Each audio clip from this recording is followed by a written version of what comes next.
नमस्कार बच्चों, आज 4 मार्च वर्ष 2021 नवीं कक्षा 7वां चैप्टर मैथ्स 1 का सांख्यिकी कर रहे थे हम लोग। और आज हम लोग शुरू करेंगे प्रश्न संग्रह 7.5। पिछले वीडियो में इसकी जो बेसिक जानकारी है वो मैंने आपको शेयर की थी। उसी बेसिक जानकारी के आधार पर प्रश्न संग्रह 7.5 के कुछ सवाल हम लोग इस वीडियो में देखेंगे। 7.5 का पहला सवाल है कि मुकुंद का 7 वर्षों का सोयाबीन का प्रति एकड़ उत्पादन क्विंटल में क्रमशः 10, 7, 5, 3, 9, 6, 9 है, तो प्रति एकड़ उत्पादन का माध्य ज्ञात कीजिए। पिछले वीडियो मैंने आपको बताया था कि जब आंकड़ों की संख्या कम हो, सीमित आंकड़े हों, तो हम लोग इस सूत्र से माध्य ज्ञात कर सकते हैं। कौन सा सूत्र? माध्य बराबर आंकड़ों का योगफल, जितने भी दिए गए आंकड़े हैं उन सब का टोटल डिवाइड बाय आंकड़ों की संख्या। जैसे यहाँ कुल 7 आंकड़े दिए हैं तो नीचे आंकड़ों की संख्या 7 हो गई, और ऊपर सभी दिए गए सभी आंकड़ों का योगफल। तो सब आंकड़ों का टोटल करेंगे 49 आ रहा है। टोटल 7 आंकड़े हैं तो 49 को 7 से भाग दे देंगे, आ गया 7। तो इसलिए प्रति एकड़ उत्पादन का माध्य ये 7 क्विंटल आ गया यहाँ पर। अब बढ़ते हैं दूसरे सवाल की तरफ, जहाँ पर कुछ आंकड़े दिए गए हैं और इसकी माध्यिका ज्ञात करनी है।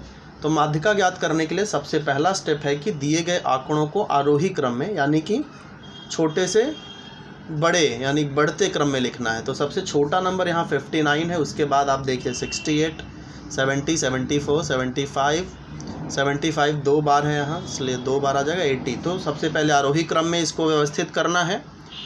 अब आरोही क्रम में व्यवस्थित करने के बाद अब आप देखिए कि इस बीच में कौन सा नंबर आ रहा है, यहाँ कौन सी संख्या बीच में आ रही है।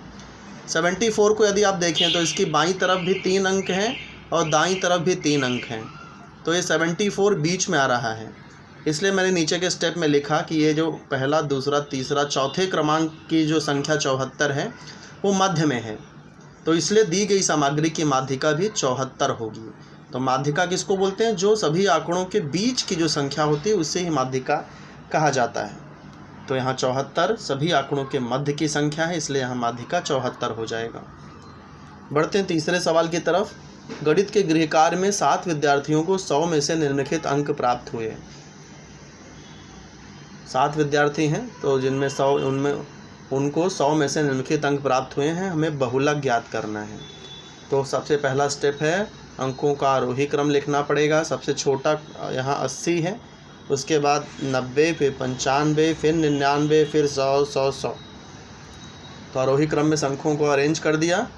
अब बहुलक ज्ञात करने के लिए हमें देखना होता है कि कौन सी संख्या सबसे ज़्यादा बार आ रही है।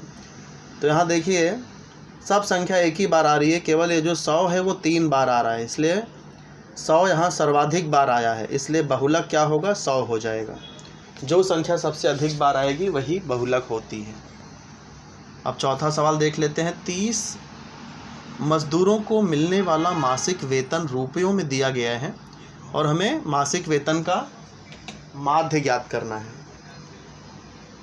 तो यहाँ पर देखिए 30 मजदूरों का वेतन दिया गया है, तो एक बहुत बड़ा आंकड़ा है, तो इसे इस सूत्र से ज्ञात करना थोड़ा कठिन हो जाएगा। तो इसलिए इसका तरीका क्या था? सारणी बना करके हम माध्य ज्ञात कर सकते हैं। तो यहाँ सबसे पहले कॉलम में जो मासिक वेतन रुपयों में दिया गया है वो मैंने लिख दिया। 3000, 4000, 5000, 3000 से लेकर 9000 तक सारी रकम यहाँ लिख दिया। फिर मज़दूरों की संख्या, अब देखोगे 3000 पाने वाले 8 मज़दूर हैं, 4000 पाने वाले 7 मज़दूर हैं, 5000 पाने वाले, 6000 पाने वाले, इस तरह मज़दूरों की संख्या इस कॉलम में लिख दी। इसका टोटल करेंगे तो आपको n = 30 मिल जाएगा। अंतिम कॉलम में इन दोनों का गुणा करके लिखना है। इसे FI कहते हैं और ये FI है और ये XI है, तो FI गुणे XI। तो ये 8 तारीख 24, 24,000 हो गया। ये 7 चौक 28, 28,000 हो गया। 55 25, 25,000। इसी तरह 24, 21, ये 16,000, 9,000। सबको टोटल करेंगे तो ये 147,000 आ गया। ये जो टोटल है इसे सिग्मा FI XI कहा जाता है। तो सिग्मा FI XI और ये n मिल गया है। अब सूत्र लिख देंगे, माध्य बराबर सिग्मा FI XI बटे n। सिग्मा FI XI का मान डाल दिया, n का मान डाल दिया, भाग देने पर 4900 उत्तर आ गया। तो इसका मतलब मज़दूरों के मासिक वेतन का माध्य यहाँ पर 4,900 रुपये है। तो ये प्रश्न संग्रह 7.5 के पहले 4 सवाल को मैंने यहाँ पर एक्सप्लेन किया है आपके लिए। यदि कोई बात ना समझ में आई हो तो आप कभी भी मुझे पर्सनल या ग्रुप में संपर्क कर सकते हैं, आपका डाउट मैं ज़रूर क्लियर करूँगा।